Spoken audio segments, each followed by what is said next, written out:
안녕하세요. 최윤정입니다. 네, 오늘 웰다잉톡 강연에 초대해 주셔서 너무나 감사드립니다. 오늘 저는 두 가지에 대해서 말씀드릴 건데요. 첫 번째는 웰다잉 강사가 되기까지의 저의 성장 스토리를 말씀드릴 거고요. 두 번째 이야기는 제가 생각하는 죽음 교육의 비전과 제 남은 인생에서 죽음 교육은 어떠한 의미가 있는지에 대해서 말씀드리고 싶습니다.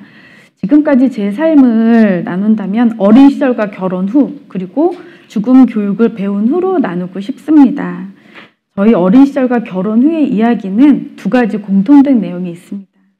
어린 시절은 다시 가고 싶지 않은 그런 시절인데요. 나름 힘들게 어린 시절을 보냈어요.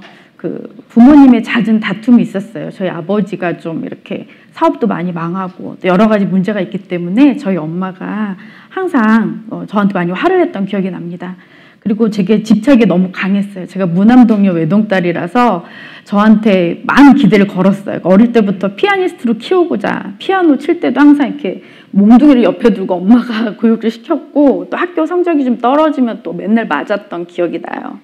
그래서 늘 혼나고 그랬던 기억이 나고 또 초등학교 때는 항상 집에 가는 게 두려웠어요. 왜냐면 가면 맞으니까 엄마가 항상 혼내고 그리고 또 아버지에 대해서 맨날 스트레스를 저한테 풀었기 때문에 항상 제가 들었던 말은 죽어버려라 이런 말을 굉장히 많이 들었어요. 너 때문에 이혼도 못하고 너 때문에 이렇게 살고 있는 그런 그 어머니 현실을 저한테 많이 스트레스를 풀었습니다. 그렇지만 어머니는 되게 많은 것을 해줬어요. 물질적으로 풍요롭지는 않았지만 그래도 남부럽지 않게 키웠다고 저는 생각을 합니다. 하지만 정서적으로는 늘 불안에 떨어야 했어요. 그러니까 어릴 때부터 늘 죽어버려라는 말을 듣고 자라니까 난 죽어야 되나 보다 이런 생각을 많이 하고 살았던 것 같아요. 하지만 죽지는 못하잖아요. 이게 죽는 게 굉장히 어렵더라고요. 엄청난 용기가 필요하거든요. 그런 저한테 중학교 때 이제 친구가 자살을 해요. 그 친구가 고등학교를 떨어졌어요. 그래서 약을 먹고 죽은 그런 제가 경험을 하는데 그때 그 친구를 굉장히 부러워했던 그런 기억이 납니다. 이렇게 저희 어린 시절이 죽음을 맨날 이렇게 생각하면서 살았던 그런 세월이었어요. 그랬던 시절이기 때문에 항상 살면서 죽음, 자살 이런 거하고 되게 친했던 그런 경험이 있어요. 항상 자살하고 싶다는 생각을 갖고 있었고요. 또 이제 그래서 결혼도 서둘러서 결혼을 했어요. 결혼은 인생에서 가장 큰 사건이 이제 터져요. 20대 초에 이제 일찍 결혼을 했거든요. 그 이유는 간단해. 엄마로부터 도피하기 위해서 했어요.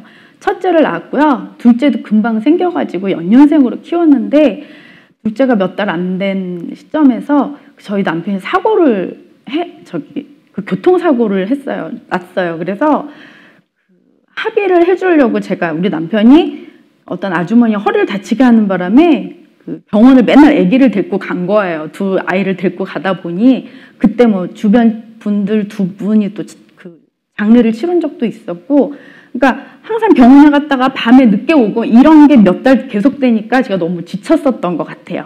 그래서 그때 왜 아픈 그런 상처가 이렇게 있으면 계속 괴로운 일이 연이어서 터지잖아요. 그래서 그때 그 밤에 저희 둘째 아이가 죽는 그런 일이 있었어요. 그래서 아직도 그걸 생각하면 힘들고 아프고 그렇긴 해요. 근데 이제 살면서 이렇게 조금씩 아픔도 흐려지고 또 견디고 잘 살고 있다고 저는 생각을 합니다. 항상 죄책감은 이제 갖고 살고 있어요. 그래서 저 이렇게 보면 어린 시절부터 결혼할 때까지 쭉 보고 결혼 후까지도 보면 항상 그 죽음에 대한 얘기 들었고 죽음을 경험했고 가장 또 이렇게 힘든 생활을 했기 때문에 항상 자살을 하고 싶다는 생각을 굉장히 많이 했었어요. 그래서 어느 정도 아이들도 크고 또 시간적인 여유가 생겼을 때 죽음에 대한 키워드로 인터넷 검색을 했어요. 검색을 하다 보니 죽음을 교육해주는 그런 게 있더라고요. 그래서 그렇게 각 단과하고 2년이 돼가지고 죽음 준비 교육 지도자 교육 과정을 배웁니다. 죽음을 위한 그 죽음 교육이 아니라 남은 생을 정말 잘 살기 위해서 배우고 또 자살은 비겁한 선택이고 자살도 내 목숨을 끊는 것 타살이랑 똑같다는 말을 들었어요. 그래서 자살을 생각했던 제가 되게 부끄러웠고 이런 배움을 통해서 이제 제 인생은 새로운 전환점을 맞게 됩니다. 어린 시절과 결혼 이후의 그 삶이 죽음을 생각하고 어쩔 수 없이 죽지 못해 살았다는 그런 세월이었다면 이 새로운 전환점을 맞게 된 죽음 교육을 배운 이후의 삶은 완전히 좀 달라졌죠.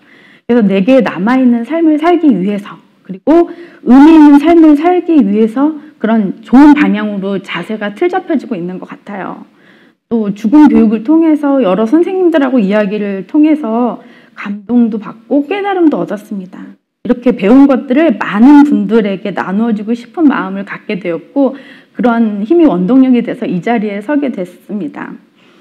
얼마 전 어떤 SNS에 젊은 친구가 글을 남겼어요. 자기가 22살밖에 안 됐는데 죽고 싶고 삶이 지금 무의미하고 취업도 안 되고 자기는 뭘 해야 될지 모르겠다고, 차라리 죽는 게 낫겠다고. 근데 그런 글을 보면 어른들은 또 써주고 싶잖아요. 그래서 몇 분이 또 글을 남겼고, 저도 이 죽음 교육에서 배운 게 있기 때문에 좋은 글을 남겼어요. 며칠 후에 그 친구가 죽으려고 했지만 여러분들이 그 응원이 힘이 됐다면서 다시 살 마음이 생겼다고 합니다. 지금 이 시대에는 인터넷으로도 죽음을 얘기할 수 있고, 또 절망 가운데 있는 사람들이 자유롭게 이런 이야기를 할 때 우리가 이렇게 도움을 조금이라도 준다면은 우리 사회가 되게 밝고 긍정적으로 변할 수 있다고 생각을 합니다. 그러니까 결론은 죽음 교육은 나이가 적건 많건 아프건 안 아프건 모든 사람에게 필요한 교육이라고 저는 생각을 해요. 이 시대에는 과거보다는 되게 많이 풍요로운 삶을 살고 있잖아요. 하지만 한편으로는 마음이 아픈 사람이 너무나 많은 것 같아요. 몸도 아프고 마음도 아프고 또 그리고 절망적이고, 그리고 저처럼 어린 시절부터 죽음을 생각하는 사람도 많아요. 그래서 이렇게 무가치하게 삶이 의미 없다고 생각하는 분들에게 제가 배웠던 것들을 조금씩이라도 나누어 준다면은 삶이 좀 풍요롭고 의미가 있지 않을까 생각합니다. 그 대상이 청소년일 수도 있고요, 또 청년들일 수도 있고, 또 인생의 황혼기에 접어드신 그런 어르신 분들일 수도 있습니다. 이러한 경험과 주옥 같은 이야기들을 함께 나눈다면 우리가 살아가는 것이 가치 있다고 알려주고 싶습니다. 살아보니 살만하고 삶 속에서 죽음을 생각하며 현재를 의미 있게 보내는 것이 가능하다는 것. 죽음을 맞이해야 한다면 품위 있게 맞이할 수 있도록 도움을 주고 싶습니다. 이런 말이 있어요. 각자의 의지는 죽음보다 강하다. 이런 건 뭐냐면은 우리가 헤쳐나갈 의지가 있다면 어떤 낙담과 슬픔, 또 고통 속에 계속 우리가 머무르지 않는다는 걸 의미해요. 얼마든지 헤쳐서 힘차게 살아갈 수 있겠죠. 또 구본영이라는 작가가 이런 말을 남겼다고 해요. 삶을 관조와 관찰로 대체하지 마라. 세상을 살면서 우리는 수많은 기회들을 만나잖아요. 어떤 사람들은 기회를 잡고 어떤 사람은 스쳐가고, 그 기회가 기회인지도 모르고 그냥 모르는 사람들이 있어요. 근데 저 같은 경우에 있어서 이 죽음 교육은 제 인생의 터닝 포인트의 기회였어요. 그래서 이 죽음 교육을 배웠을 때 이게 많은 되게 좋으신 교수님들의 강의를 들었을 때 굉장히 행복했어요. 그리고 항상 정신적으로 방황했던 그런 죽음에 대해서 뭔가 확실한 이렇게 그 메시지가 와서 이제 앞으로의 삶을 틀 잡아가는 데 방향을 전환하게 됐습니다. 이런 감동과 많은 좋은 이야기들을 여러분들에게, 많은 분들에게 이야기해주고 싶고, 아까 지금 좀 전에 말한 것처럼 구본영의 그 삶을 관조와 관찰로 대체하지 않고 그치지 않고 그렇게 살고 싶습니다. 기회가 되고 허락이 된다면 저를 그런 자살 같은 그런 생각에서 많이 일으켜 주었던 이런 배움들을 강의를 통해서든 상담을 통해서든 또 필요한 이들에게 오래도록 알려주고 싶은 게 지금의 욕심인데요. 이렇게 같이 함께 성장하면서 꾸준하게 계획하고 여러분들에게 많은 이야기를 나눠주는 것이 현재의 계획이고 소망입니다.